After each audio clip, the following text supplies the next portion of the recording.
Welcome to বিজ্ঞান gallery.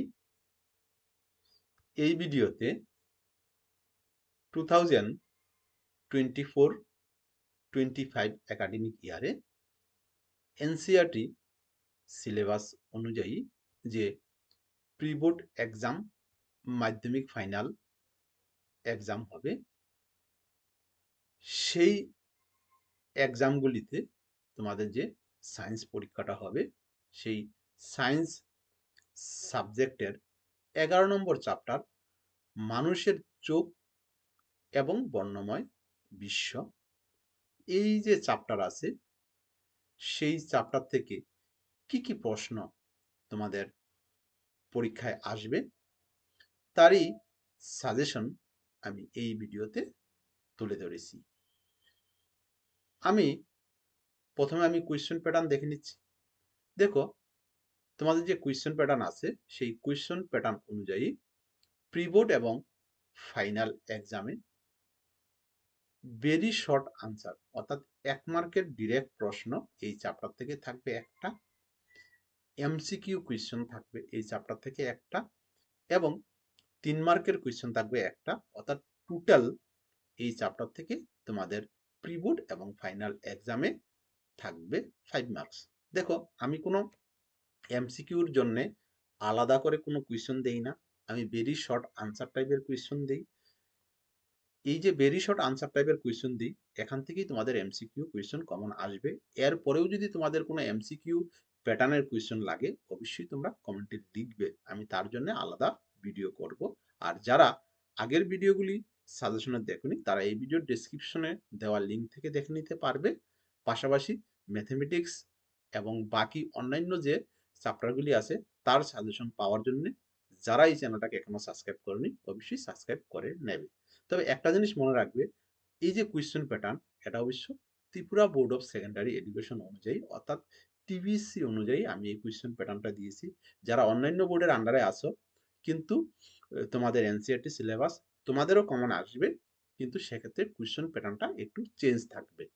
তাহলে এবার আমি চলে যাচ্ছি মূল প্রসঙ্গে। দেখো, প্রথমে দেখে নিচ্ছি কি শর্ট কোয়েশ্চন। সেই যে শর্ট কোয়েশ্চন আছে, প্রথম শর্ট কোয়েশ্চনে কি বলছে দেখো, বলছে স্বাভাবিক চোখের স্পষ্ট দর্শনের ন্যূনতম দূরত্ব কত? ব্যাপারটা ক্লিয়ার? যে স্বাভাবিক স্বাভাবিক যে চোখ আছে সেই চোখ যে স্পষ্ট দেখতে পায় তার ন্যূনতম দূরত্ব কত? সেটা হচ্ছে 25 সেন্টিমিটার। তাহলে স্বাভাবিক চোখের স্পষ্ট দর্শনের ন্যূনতম দূরত্ব হচ্ছে 25 সেন্টিমিটার। নেক্সট প্রশ্ন, চক্ষু লেন্সের প্রকৃতি কিরূপ? অর্থাৎ আমাদের যে চোখ আছে, চোখে যে লেন্স ব্যবহার করা হয় সেটা কি ধরনের লেন্স? উত্তল না অবতল লেন্স? আনসার হচ্ছে উত্তল লেন্স বা দ্বি উত্তল লেন্স। সেই লেন্সের উভয় দিকটাই উত্তল, সেই জন্য সেটাকে বলা হয় দ্বি উত্তল। স্বাভাবিক চোখের দৃষ্টি পাল্লা কত? দৃষ্টি পাল্লা মিন্স হচ্ছে চোখ থেকে খুব কাছে কত সেন্টিমিটার দূরে বস্তুকে দেখা যায়, আবার চোখ থেকে একেবারে দূরত্বের যে পয়েন্ট আছে সেখানে কত সেন্টিমিটার দূরে দূরে বস্তুকে দেখা যায়। দেখো, আমরা জানি নিকট বিন্দু হচ্ছে 25 সেন্টিমিটার আর দূরবিন্দু হচ্ছে অসীম, সেই জন্য দৃষ্টি পাল্লা হচ্ছে 25 সেন্টিমিটার থেকে অসীম। এরপরে দেখে নিচ্ছি আমরা নেক্সট প্রশ্ন। নেক্সট প্রশ্নে কি বলেছে? নেক্সট প্রশ্নে বলেছে মানুষের চোখের নিকট বিন্দু এবং দূরবিন্দুর দূরত্ব কত? আমি এর আগে বলে দিয়েছি, নিকট বিন্দু হচ্ছে 25 সেন্টিমিটার এবং দূরবিন্দু হচ্ছে অসীম, সেই জন্য দৃষ্টি পাল্লা হচ্ছে 25 সেন্টিমিটার থেকে অসীম। ঠিক তার আগে 3 নম্বর কোয়েশ্চনে আমি বলেছি। এরপরে দেখে নিচ্ছি পরের যে কোয়েশ্চন আছে, চোখের কোন অংশে প্রতিবিম্ব গঠিত হয়? তোমরা জানো চোখের মধ্যে কি থাকে? রেটিনা থাকে, সেই রেটিনায় বস্তুর প্রতিবিম্ব গঠিত হয়। এর পরের আমরা কোয়েশ্চেন দেখে নিচ্ছি। আমরা তো জানলাম এখানে রেটিনায় প্রতিবিম্ব গঠিত হয়। এর পরের কোয়েশ্চেন হচ্ছে কার দ্বারা চোখের তারারন্ধ্রের আকার নিয়ন্ত্রিত হয়? দেখো, চোখের তারারন্ধ্রের আকার নিয়ন্ত্রিত হয় চোখের মধ্যে যে আইরিস থাকে সেই আইরিসের মাধ্যমে। তোমরা অবশ্য পেয়েছো, বা যদি না জেনে থাকো তাহলে চোখের উপরে একটা ভিডিও আছে, সেটা যদি দেখে নাও তাহলে এই বিষয়টা ক্লিয়ার হয়ে যাবে। এরপরে কোয়েশ্চেন হচ্ছে, চোখের ফোকাস দৈর্ঘ্য কে পরিবর্তন করে? আবার বলছি, চোখের ফোকাস দৈর্ঘ্য কে পরিবর্তন করে? চোখের মধ্যে যে সিলিয়ারি পেশি আছে বা সিলিয়ারি মাংসপেশি আছে সেটা পরিবর্তন করে। তাহলে আনসারটা কি হবে? আনসার হচ্ছে সিলিয়ারি মাংসপেশি। লিখে নাও। আর যদি না লিখে থাকো একটা স্ক্রিনশট মেরে নিতে পারো। পরের প্রশ্ন দেখে নিচ্ছি। পরের প্রশ্ন পরের প্রশ্নে কি বলছে? চোখের লেন্সের গোলকের ব্যাসার্ধ হ্রাস পেলে কোন ত্রুটির সৃষ্টি হয়? মানে চোখের মধ্যে যে লেন্স আছে সেই লেন্সের যদি গোলকের ব্যাসার্ধ কমে যায় তাহলে তোমাদের কি ত্রুটি হবে? সেক্ষেত্রে তোমাদের দূরদৃষ্টি হবে। অর্থাৎ তখন তুমি দূরের জিনিসকে দেখবে, কাছের জিনিসকে দেখবে না। কাছের জিনিসকে দেখার জন্য তখন তোমার উত্তল লেন্স ব্যবহার করতে হবে। এরপরে প্রশ্ন, চোখের অক্ষিগোলকের ব্যাসার্ধ বৃদ্ধি পাওয়ার ফলে কোন ত্রুটি হয়? তাহলে আমি প্রথম কোয়েশ্চেনটা কি দিলাম এখানে, অর্থাৎ কোয়েশ্চেন নাম্বার 8, ব্যাসার্ধ হ্রাস পেলে কি হয়? দূরদৃষ্টি। তাহলে ব্যাসার্ধ বৃদ্ধি পেলে কি হবে? হ্রস্বদৃষ্টি। অর্থাৎ এক্ষেত্রে কি ব্যবহার করতে হবে? এক্ষেত্রে অবতল লেন্স ব্যবহার করতে হবে। আমি আরেকটা বলে দিচ্ছি যে যদি চক্ষু লেন্সের ব্যাসার্ধ হ্রাস পায় তখন তোমার চোখের যে ত্রুটি হবে সেটা হবে হাইপার মেট্রোপিয়া। আর যদি তোমার বা দীর্ঘদৃষ্টি বা দূরদৃষ্টি, আর যদি চক্ষু লেন্সের গোলকের ব্যাসার্ধ বৃদ্ধি পায় তাহলে তোমার হবে হ্রস্বদৃষ্টি বা মায়োপিয়া। এক্ষেত্রে অবশ্য অবতল লেন্স ব্যবহার করলে এই ত্রুটি দূর হয়ে যায়। পরের প্রশ্ন বলছে, একজন শিক্ষার্থী শ্রেণীকক্ষের পেছনে বোর্ডের লেখা স্পষ্ট দেখতে পাবে না বা পায় না। ব্যাপারটা ক্লিয়ার? একজন শিক্ষার্থী পেছনের বেঞ্চে বসে আছে, সে বোর্ডে কি লেখা হচ্ছে সে বুঝতে পারে না বা দেখতে পারে না। ওই শিক্ষার্থীর চোখের ত্রুটি কি হতে পারে? ওই শিক্ষার্থীর চোখের ত্রুটি হতে পারে ক্ষীণ দৃষ্টির ত্রুটি। এক্ষেত্রে উত্তল অবতল দু ধরনের লেন্স লাগে। পরের প্রশ্নে চলে যাচ্ছি। পরের প্রশ্ন কি আছে? পরের প্রশ্ন হচ্ছে, রামধনুর উপরের বর্ণ কি? দেখো, রামধনুর উপরের বর্ণ, দেখো আমরা জানি কি বেনি আসহ কলা, এ থেকে রামধনুর 7টি বর্ণ পাওয়া যায়। বেনি আসহ কলা, বেগুনি থেকে লাল, এটা রামধনুর যে নিচের বর্ণ থেকে উপরের বর্ণ বোঝানো হয়। তাহলে লাল মিন্স ল, ল হচ্ছে লাস্টে আছে, সেই জন্য উপরের বর্ণটা কি হবে? উপরের বর্ণটা হচ্ছে লাল এবং নিচের বর্ণটা হচ্ছে বেগুনি। আবার বলছি, রামধনুর উপরের বর্ণটি হচ্ছে লাল এবং নিচের বর্ণটি হচ্ছে বেগুনি। নেক্সট প্রশ্ন, পরের প্রশ্ন দেখে নিচ্ছি। পরের প্রশ্নে কি বলেছে? পরের প্রশ্নে বলেছে যে পরীক্ষামূলকভাবে ভিবগর এর মধ্যবর্ণ কোনটি? আবার বলছি, পরীক্ষামূলকভাবে ভিবগর এর মধ্যবর্ণ কোনটি? পরীক্ষামূলকভাবে এই যে ভিবগর লেখাটা আছে তার মধ্যবর্ণ হচ্ছে হলুদ। আবার বলছি, পরীক্ষাবর্ণ বা পরীক্ষামূলকভাবে বা পরীক্ষালব্ধভাবে ভিবগরের মধ্যবর্ণ বা মাঝের রংটা হচ্ছে কি? হলুদ। এরপরে কোয়েশ্চন, সবুজ আলোয় আলোকিত গড়ে লাল ফুলকে কেমন দেখাবে?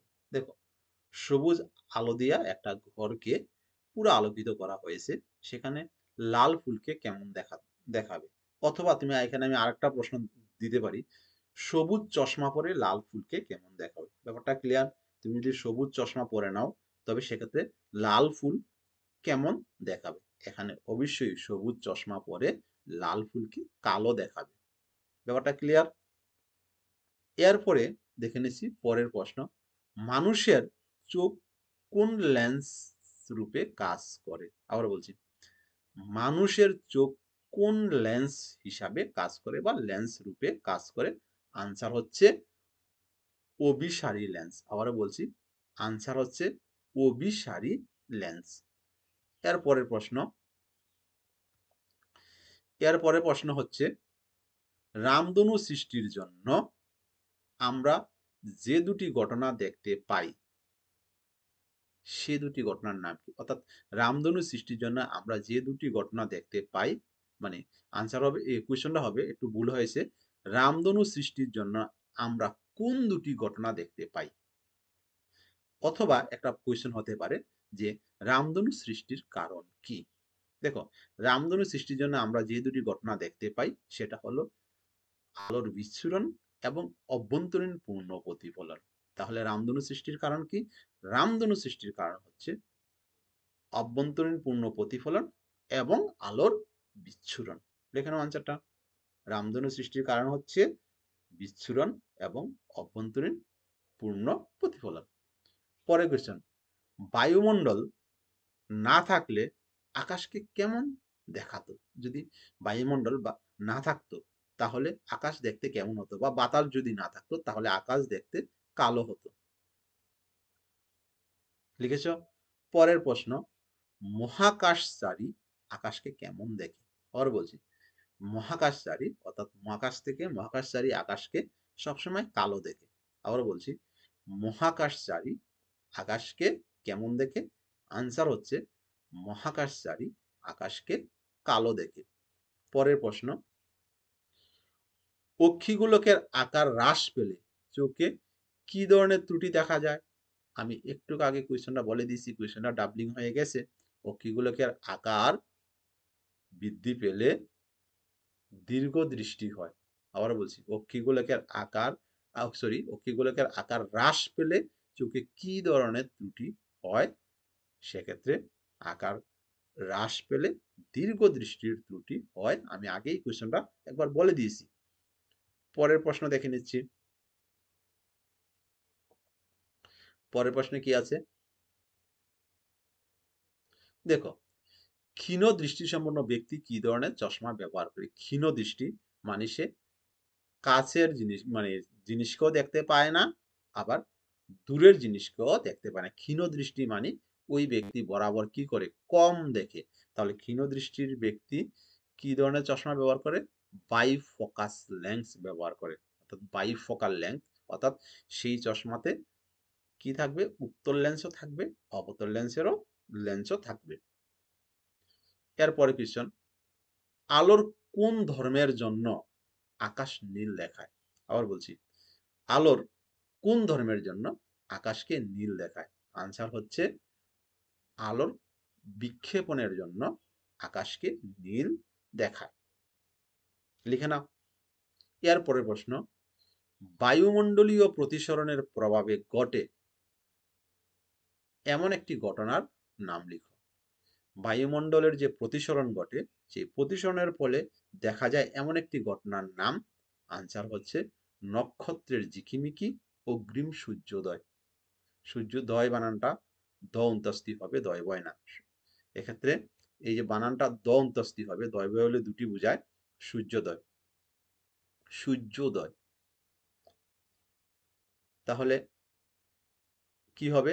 বায়ুমণ্ডলীয় প্রতিসরণের প্রভাবে ঘটে এমন একটি ঘটনার নাম হলো নক্ষত্রের ঝিকিমিকি বা অগ্রিম সূর্য উদয় বা সূর্যোদয়। এখানে ব হবে না। পরের প্রশ্ন বলছে, সাদা আলোর কোন উপাদানটি, আবার বলছি, সাদা আলোর কোন উপাদানটি ধূলিকণা দ্বারা ন্যূনতম বিক্ষেপণ ঘটে? সাদা আলোর মধ্যে যে উপাদান আছে, 7টা উপাদান আছে, বেনিয়া, আশা, কলা, অর্থাৎ 7টা বর্ণ। এর মধ্যে কোন বর্ণটার বিক্ষেপণ সবচেয়ে কম ঘটে? দেখো, আমরা যে রামধনুতে যে 7টা বর্ণ দেখতে পাই নিচ থেকে উপর অব্দি, নিচে হলো বেনি মানে বেগুনি, ঠিক উপরে হলো লাল। তাহলে সবচেয়ে নিচের যে বর্ণটা আছে, মনে রাখবে সবসময় বেশি বিক্ষেপণ ঘটে, আর সবচেয়ে উপরের বর্ণটা সবচেয়ে কম বিক্ষেপণ ঘটে। উপরের বর্ণটা কি আছে? উপরের বর্ণটা লাল। তাহলে এক্ষেত্রে আনসার কি হবে? আনসার হবে লাল। আমরা দেখে নিচ্ছি পরের যে প্রশ্ন। পরের প্রশ্ন কি বলছে? পরের প্রশ্ন বলেছে যে সাদা আলোর বিচ্ছুরণে কতগুলি বর্ণ দেখা যায়। এটা রেখা যায় না, এটা হবে দেখা যায়, এটা প্রিন্টিং মিস্টেক। আবার বলছি, সাদা আলোর বিক্ষেপণে কতগুলি বর্ণ দেখা যায়? অথবা দিয়ে আরেকটা প্রশ্ন আছে, সাদা আলো কয়টি বর্ণ সমন্বয়ে গঠিত? মানে সাদা আলো কয়টি বর্ণ নিয়ে গঠিত? তোমরা জানো সাদা আলো 7টি বিভিন্ন বর্ণের সমষ্টি। তাহলে আনসার হলো কি? 7টি। পরে কোয়েশ্চন, সাদা আলো প্রিজম দ্বারা বিচ্ছুরণের পর উৎপন্ন বর্ণগুলির মধ্যে কোনটির তরঙ্গদৈর্ঘ্য সবচেয়ে বেশি? আবার বলছি, যার বিক্ষেপণ ক্ষমতা কম তার তরঙ্গদৈর্ঘ্য বেশি, যার বিক্ষেপণ ক্ষমতা বেশি তার তরঙ্গদৈর্ঘ্য কম। এক্ষেত্রে লাল আলোর বিক্ষেপণ ক্ষমতা কম, সেই জন্য লাল আলোর তরঙ্গদৈর্ঘ্য বেশি। আর বেগুনি আলোর বিক্ষেপণ ক্ষমতা বেশি, সেই জন্য বেগুনি আলোর তরঙ্গদৈর্ঘ্য কম। এটা মনে রাখবে। তাহলে এক্ষেত্রে আনসার কি হবে? এক্ষেত্রে আনসার হবে লাল। এর পরের প্রশ্ন আমরা দেখে নিচ্ছি, প্রিজমের সাদা আলোর বিচ্ছুরণে কোন বর্ণের বিচ্যুতি সবচেয়ে বেশি হয়? আমি একটু আগে বলে দিয়েছি যে সবুজ বর্ণ, বেগুনি বর্ণ, সেই বেগুনি বর্ণের বিচ্যুতি সবচেয়ে বেশি হয়। তাহলে এবার আমরা চলে যাচ্ছি বড় প্রশ্নে বা ব্রড কোয়েশনে। তোমরা জানো এই চ্যাপ্টার, আমি একটু আগে বলেছি যে এই চ্যাপ্টার থেকে 3 মার্কের শুধু একটা প্রশ্ন থাকে। আর 3 মার্কের একটা প্রশ্নের জন্য আমি কয়েকটা প্রশ্ন দিয়েছি, বেশি কোয়েশন দেইনি এই চ্যাপ্টার থেকে। শুধু এই কোয়েশনগুলি যদি তোমরা মনোযোগ দিয়ে পড়ো তাহলেই হয়ে যাবে, কমন পড়ে যাবে। প্রথম প্রশ্ন কি দিয়েছি? দীর্ঘদৃষ্টি বা হাইপার মেট্রোপিয়া বা দূরদৃষ্টি কি? দেখো, দীর্ঘদৃষ্টি যেটা সেটাই দূরদৃষ্টি, সেটাই হাইপার মেট্রোপিয়া। কি, কিভাবে এর প্রতিকার করা যায়? কিভাবে প্রতিকার করা যায় মানে হচ্ছে কোন লেন্স পড়লে সেটা প্রতিকার হয়। তোমরা জানো যে দীর্ঘদৃষ্টির ত্রুটি যখন আমরা দূরের জিনিসকে দেখি, কাছের জিনিসকে দেখি না। আর এই ত্রুটি দূর করতে হলে অবশ্যই উত্তল লেন্স দ্বারা গঠিত চশমা ব্যবহার করতে হবে, কারণ কাছের জিনিস দেখতে হবে। পরের কোয়েশ্চন, পরের কোয়েশ্চন কি আছে? পরের কোয়েশ্চন হলো দীর্ঘদৃষ্টি বা হাইপার মেট্রোপিয়া কি? আমি একটু আগে বললাম দীর্ঘদৃষ্টির ত্রুটি কি, এইবার বললাম দীর্ঘদৃষ্টি বা হাইপার মেট্রোপিয়া কি, সেম কোয়েশ্চন। কিভাবে এই ত্রুটি দূর করা যায় রশ্মি চিত্রের সাহায্যে দেখাও। আমি আগে বলছি কি, 1 নম্বর কোয়েশ্চনে বলছি শুধু প্রতিকার কি লেখো। এবার বলছে এই যে প্রতিকারটা চিত্রের সাহায্যে দেখানোর জন্য বলেছে। তাহলে এই যে 1 নম্বর এবং 2 নম্বর কোয়েশ্চেনের ফার্স্ট পার্ট সেম, সেকেন্ড পার্টে এখানে শুধু কিভাবে প্রতিকার করা যায় সেটা বললেই হবে। আর সেকেন্ড পার্টে, অর্থাৎ ফার্স্ট পার্টে কিভাবে প্রতিকার করা যায় সেটা বললেই হবে। আর সেকেন্ড পার্টে কিভাবে প্রতিকার করা যায় সেটা একটা চিত্র এঁকে দেখাতে হবে। পরের প্রশ্ন, ক্ষীণ দৃষ্টি কি, কিভাবে এই ত্রুটি দূর করা যায়? এরপরে দেখে নিচ্ছি পরের প্রশ্ন, দুটি চোখ থাকার সুবিধা কি ব্যাখ্যা করো। তোমরা জানো দুইটা চোখ থাকার সুবিধা। এরপরের প্রশ্ন, সূর্যোদয় এবং সূর্যাস্তের সময় সূর্যকে লাল দেখায় অথচ দুপুরে সূর্যকে সাদা দেখায় কেন? মোস্ট ইম্পর্টেন্ট, বেশ কয়েকবার এসছে এক্সামে। তাহলে আমি কোয়েশ্চনটাকে একটু যদি তারা চেঞ্জ করে দেয়, কিরকম চেঞ্জ করতে পারে? বলতে পারে সূর্যোদয় এবং সূর্যাস্তের সময় সূর্যকে লাল দেখায় কেন। এখানে সেকেন্ড পার্টটা, অর্থাৎ অথচ দুপুরে সূর্যকে সাদা দেখায় কেন, এই পার্টটা নাও দিতে পারে। কোয়েশ্চনটা এরকমও হতে পারে। আর আদারওয়াইজ পুরোটা কোয়েশ্চনও দিতে পারে। আমি আবারও বলছি, সূর্যোদয় এবং সূর্যাস্তের সময় সূর্যকে লাল দেখায় কেন, এরকমও কোয়েশ্চন আসতে পারে। আদারওয়াইজ আমি এখানে যেরকম কোয়েশ্চনটা দিয়েছি, সূর্যোদয় এবং সূর্যাস্তের সময় সূর্যকে লাল দেখায় অথচ দুপুরে সূর্যকে সাদা দেখায় কেন, এরকমও কোয়েশ্চনটা আসতে পারে। সেই জন্য আমি আগের ভিডিওগুলিতে বারবার বলেছি যে আমি যে কোয়েশ্চনগুলি দিয়েছি একটু বুঝে পড়ো। আর যদি একটু বুঝে পড়ো তাহলে নিঃসন্দেহে তোমরা 100% কমন পেতে যাচ্ছ। দৃষ্টি নির্বন্ধ কি, স্পষ্ট দর্শনের ন্যূনতম দূরত্ব কত? আমি শর্ট কোয়েশ্চনে দিয়েছি স্পষ্ট দর্শনের ন্যূনতম দূরত্ব কত, 25 সেন্টিমিটার। আর দৃষ্টি নির্বন্ধ কি তোমরা জানো। এর পরের প্রশ্ন বলছে চোখের উপযোজন কাকে বলে? আবার বলছি, চোখের উপযোজন কাকে বলে? বয়স্ক ব্যক্তির উপযোজন ক্ষমতা কম হয় কেন? আর বলছি, চোখের উপযোজন কাকে বলে? বয়স্ক ব্যক্তির উপযোজন ক্ষমতা কম হয় কেন? নেক্সট প্রশ্ন, নেক্সট প্রশ্নে কি বলেছে দেখো, আলোর বিচ্ছুরণ এবং আলোর বিক্ষেপণ কাকে বলে? পরীক্ষাতে যে কোনো একটা আসতে পারে, দুটো তো আর একসাথে আসবে না। আলোর বিচ্ছুরণ কাকে বলে, অথবা বলতে পারে আলোর বিক্ষেপণ কাকে বলে। বিচ্ছুরণের একটি প্রাকৃতিক উদাহরণ দাও। বলতে পারে আলোর বিচ্ছুরণ কাকে বলে, বিচ্ছুরণের একটি প্রাকৃতিক উদাহরণ দাও। নেক্সট প্রশ্ন, কাচের প্রিজমের মধ্য দিয়ে আলোর গতিপথ অঙ্কন করো। অর্থাৎ একটা প্রিজম এঁকে তার মধ্যে দিয়ে আলোকরশ্মি গেলে সেগুলির গতিপথ কিরকম হবে সেটা তোমাকে দেখাতে হবে। এ থেকে আপতন কোণ, প্রিজম কোণ, বিচ্যুতি কোণ এবং নির্গমন কোণগুলি চিহ্নিত করো। আশা করি তোমরা বুঝতে পেরেছ এবং তোমাদের 100% কমন আসবে। তাহলে এবার ভিডিওটাকে লাইক দিয়ে তোমরা শেয়ার করে নাও।